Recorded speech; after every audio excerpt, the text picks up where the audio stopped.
Günlük yaşamımızda belirli sıcaklık dereceleri içinde hayatta kalmaya devam edebiliyorsak, güne başladığımızda etrafımızda olup bitenleri rahatça görebiliyorsak ve en önemlisi nefes alabiliyorsak güneş doğmuş demektir. Yeryüzündeki tüm canlılar için oldukça hayati bir öneme sahip olan güneş, bir sabah hiç doğmasaydı neler olurdu hiç düşündünüz mü?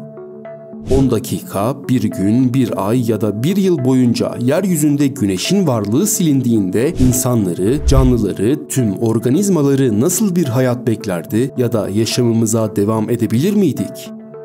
Bu noktada bilime dayalı tüm olası cevaplara gelin birlikte bakalım. İyi seyirler.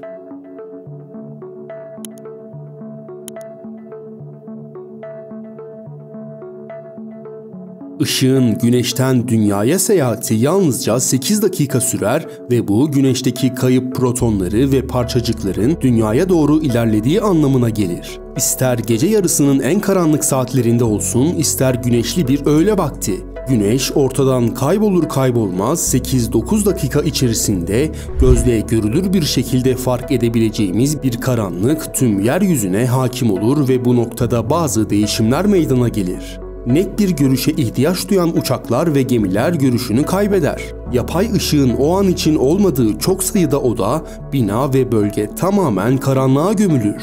Bu durumda saat dilimi varlığını sürdürse de tüm dünya daimi olarak geceyi yaşamaya başlar. Gökyüzüne baktığımızda tıpkı siyah bir damla gibi tüm yıldızları belirgin bir şekilde görmemiz mümkün olur.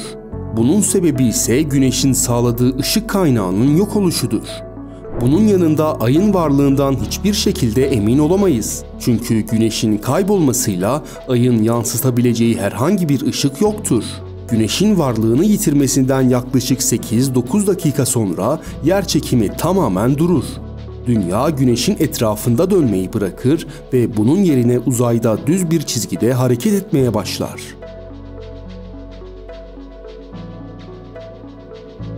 Karanlığın üzerimizi örtecek saldırısı başlamadan çok kısa bir süre önce dünyanın çevresindeki manyetik alandan meydana gelen değişiklikler ve iyonosferdeki kargaşa sebebiyle parlak kuzey ışıkları belirir. Güneşin kayboluşunun 10. dakikasından itibaren yıldızlar tek ışık kaynağımız olarak kalmıştır ve geriye kalan bu parlak cisimler dünyaya çok az bir miktarda ışık sağlayabilir. Bu sebeple çevremizde olup bitenleri görebilmek ve hayatımıza devam edebilmek için çok daha fazla yapay ışık kaynaklarına bel bağlamak zorunda kalırız. Bu dakikalarda güneş görmemenin en tehlikeli boyutları aşamalı bir şekilde gün yüzüne çıkmaya başlar ve fotosentez tamamen durur. Fotosentezin devam edememesi, bitkilerin ve bazı bakterilerin artık oksijen üretemeyeceği anlamına gelir ve dünyada varlığını sürdüren her canlının yaşamı büyük bir tehdit altına girer. Güneşin evrende tamamen yok oluşunun 1. saatinde sıcaklık her yerde birkaç derece düşmeye başlayıp dünya yüzeyi yavaş yavaş soğumaya başlar ancak dünya kendi içindeki erimiş çekirdeği sayesinde ısınmaya devam eder.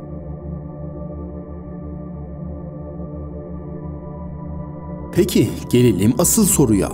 24 saat geçer ve güneş hala belirmezse bizi daha fazla neler bekliyor olabilir? Bir günün ardından dünya üzerindeki sıcaklık ortalama 5-7 derece düşme eğilimi gösterir ve bazı bitki ve mikroorganizmalar hayata tutunmak için ihtiyaç duydukları en temel maddenin yoksunluğu sebebiyle ölmeye başlar.